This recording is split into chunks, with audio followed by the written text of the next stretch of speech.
So I'm going to ask you this question, and please don't kill me. Okay. This is an almost 800-page read. What would your survival tip be for people and for readers so that they don't end up tearing the pages and rolling up sleeves? Why would they do that? Well, I know some people who would do that. We're in Berkeley. Yeah, okay. Yes. Well, I think one thing you can do with the book, if it's too heavy to carry around, is tear out the pages as you go. I have done that while traveling. So, I used to do it when I was, during my wandering years, the Eurail years as a young man. I would read books and tear out the pages as I went. So, sure. All right. It is a long book. It's good for killing mice if you have them. And I feel, I sort of rejoice in its length. That's my, my publisher knew from the get-go that it was going to be super long. I told them when they were all, I had several publishers were kind of competing for the chance to publish it. So, I told them all straight up that it was going to be a very, very long book. I think there's a lot of evidence that people have. As long as the story's good, people have.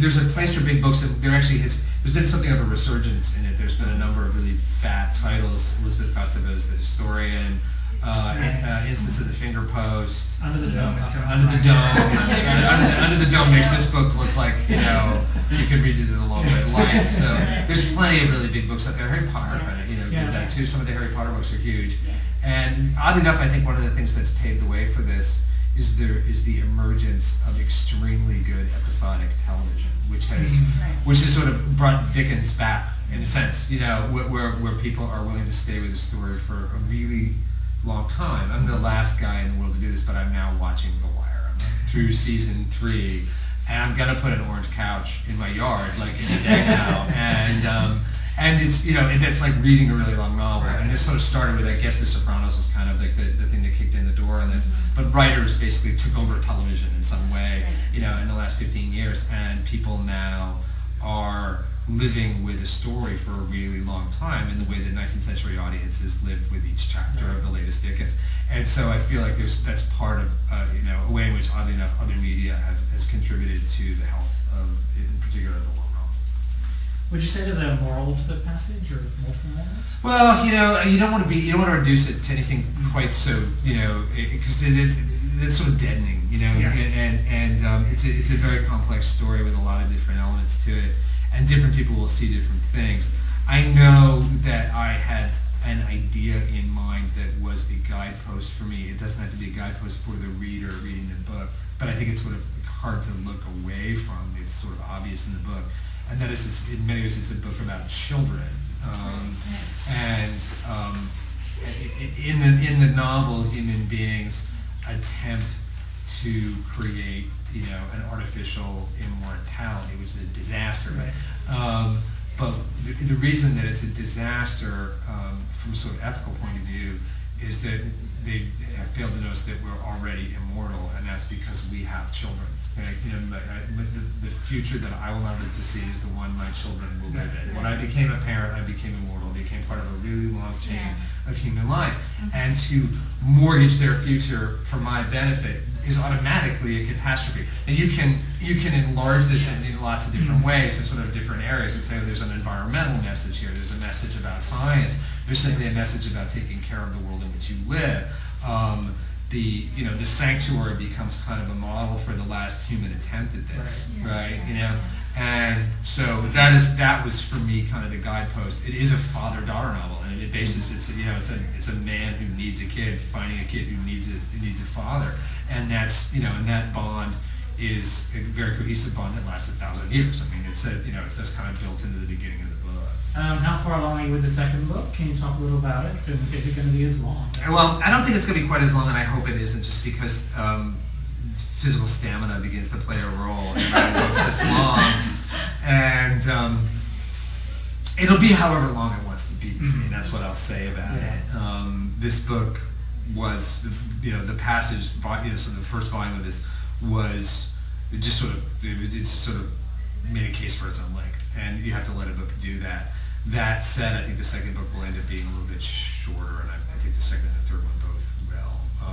I wouldn't say we're halfway through the story, but we're approaching the halfway point in by reaching the end of the first book. The way that the stories are structured for volumes 2 and 3, there's a kind of tighter chronology between the two of them. So that's how I'm imagining it. The second book, I'm writing the second book now. I'm kind of well down the road with it. What I can tell you about each of the books is that I didn't want to write a trilogy per se. I wanted to write 3 books that would add up to a mega uber story, but I wanted each of the novels by itself to be sort of a strong novel. Trilogies tend to create a fake book in the middle, you know, and it's just sort of there to get you from 1 to 3. And I wanted each of the books to have something that resets the terms, both in terms of plot and then also in terms of some ways of narrative model. To keep me interested, you know, so that I would be like, I never want to write the same book twice, so I didn't want it to be, and then the next thing, and then the next thing, and then the next thing. I knew that would, I don't think it would be good for the story. I wouldn't do justice to it. So each of the books actually spends a little bit of time at the beginning in the same way the first book, back in year 0. You actually go back and see something that you either never saw or glanced. Usually it's something you glanced out of the corner of your eye that you didn't know was as important as the first book or the preceding book made it out to be, that resets the terms for the sort of continuing project of my characters who are, you know, embarking upon the mission to save the human race, right? So, but, you know, it's not just, oh, here's what we thought and then we'll go do it. It's like, here's what we thought, and it's not exactly correct, right? Based on some new element that actually brings fresh characters, geographies, you know, all the sorts of things that a book needs to be a good book on its own. So I really respect how you came up with a different breed of vampires. Did you find it challenging to create a new adaptation of the concept of these characters? Challenging in a really fun way. I mean, challenge makes it sound like it was work. It was not. It was a gas to do it. I did this. This all came about before the current vampire boom lit. You know, we started this in. My daughter and I had our initial conversations in the fall of 2005, which was. You know, if you brought up vampires, then people would have said, "Oh, like Buffy the Vampires." I mean, like that was probably the most recent antecedent, and then you know we've had different incarnations since then. And the thing that I wanted to do, you know, I grew up on my own, you know, my vampire narratives and my own vampire melodramas, which Dark Shadows was the, you know, you all don't remember Dark Shadows, but it was a vampire soap opera that was on 3:30 in the afternoon. I do. Okay. It's a bad high school play, you know, and it looks now, and it's you know. But it's very traditional Gothic melodrama, which is generally what you get with this stuff, and which I consider in some ways the weakness of it, or at least the thing that doesn't conform to my taste. That said, it's great material, you know, like. But I basically wanted to do vampires without magic, you know, and for whatever reason, magic in a narrative seems to me to be kind of a free-for-all. Like, once you introduce magic, like, kind of anything can happen, and I actually like a sense of confinement in a narrative, that things have to kind of be plausible, right? You know, and magic, even when writers try to establish rules for the local magic of the story, at the end of the day, it's an invitation to 1,000 days ex machinas, and I didn't want to do that. I wanted to write something tighter, because I felt like it gave my characters specific things to push against in the story. So I said, okay, a little back to, you know, every mythology, every legend has some kind of origin in fact that is, from my point of view, is sort of an inhabitant of the, you know, 21st century. You know, it's based in reality, and the rules as we know it of biology and physics and, you know, character and so on. So let's go back and find out where all the vampire stuff came from, right? And, you know, in that case, I invented a disease that it sort of turns your thymus gland back on, right? And what I wanted to do with this was take all of the details of the vampire legend and give them a home within the framework I created, right? So all the magical stuff, given a sort of explicable manifestation, right? So, you know, for instance, you know, the idea of that, you know, you can defend yourself against a vampire with a cross, right? Which is, from any point of view, sort of magical thinking, right? Well, in a pre-industrial society, or as my characters live in a post-industrial society, the best weapon for shooting something through the thymus, right, is going to be a crossbow, right? So, Right. so you know, and you're not going to call it your crossbow. You're going to call it your cross, because why use 2 syllables when you can use just one? Yeah. So my characters run around trying to kill vampires with crosses, okay, right? And that's where it would all come from. The business with the mirrors, another thing that sort of violates physics as we know it. Everything reflects in a mirror, Right. but mirrors would have a special effect. In this case, one of a sort of melancholy recognition, so that, which is, you know, one of my characters discovers this with a pan in a kitchen, that when the virals sees their reflection, they experience actually a very human response to aging. I've discovered as I've moved forward in years, where you look in the mirror and you go, what is happening to me? And, you know, and what they do is they experience a moment of sort of a glimmer of what has happened to them and a sort of memory of their old selves, in the same way that people who are ill will look at themselves in the mirror and say, oh, I don't look so good. Right. Who is that person? Right. Yeah. Right.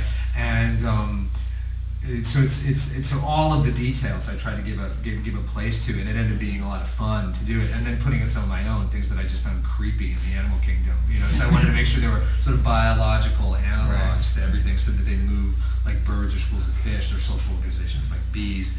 They make a clicking sound in the back of their throat, which is like dolphin language. Actually, I think is really what which, in the same way that you hear animal languages and know it's not a language you could ever learn. Right. Yeah. But you know it's a language. Like I can speak, I could learn any other human language, but I could never learn Which of course is dolphin. what bats used to. Yeah, right. So I wanted to make sure that you know that they had there was some originality to it as well, but that also all the recipe for vampirism was obeyed.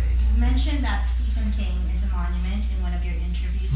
Who else aside from King do you look up to in the literary world? Oh, you know, there's so many, really. I mean, my tastes are all over the map, and I think you can find something of value in really anybody who writes, you know, successfully within a genre or just as a literary writer. I think I'm influenced by any good writing I encounter, you know, and, you know, in the last few years I've run across many books that I thought were splendidly written, even if they were, you know, books with almost no plot in them. You know, like Netherland by Just O'Neill is a novel I just love. It really captures the texture of male midlife, for instance. John Cheever was a very important writer to me as a kid, and then as a young writer, right? I mean, I sort of cut my teeth. And I read him for the first time in high school and then all through graduate school. It was major influence. I read sort of very deeply within sort of like the books that writers should all read, you know, things like Dickens and Tolstoy and all these things, you know, which teach you an enormous amount about, you know, story structure and how to make a plot. And so these were all important influences for me. I mentioned Larry McMurtry's Lonesome Dove. That was a book that really opened my eyes, I think. Another long book too. Was that? Another really long book, you know. So, and then I think I drew some inspiration too from these wonderful books I read as a kid. The one I mentioned a number of times in connection with the passage, because there's a little homage to it actually in the story, is a book called Earth Abides by George Stewart, which is this really great post-apocalyptic novel written in 1948. That it hasn't aged a day, except in some of its sort of, you know, the sexual politics, the domestic politics of it. It's a little bit Lucy and Ricky, but it sort of describes a very stately exit by the human race from the planet Earth, and then a small group of survivors who build a new civilization on the ruins of the old.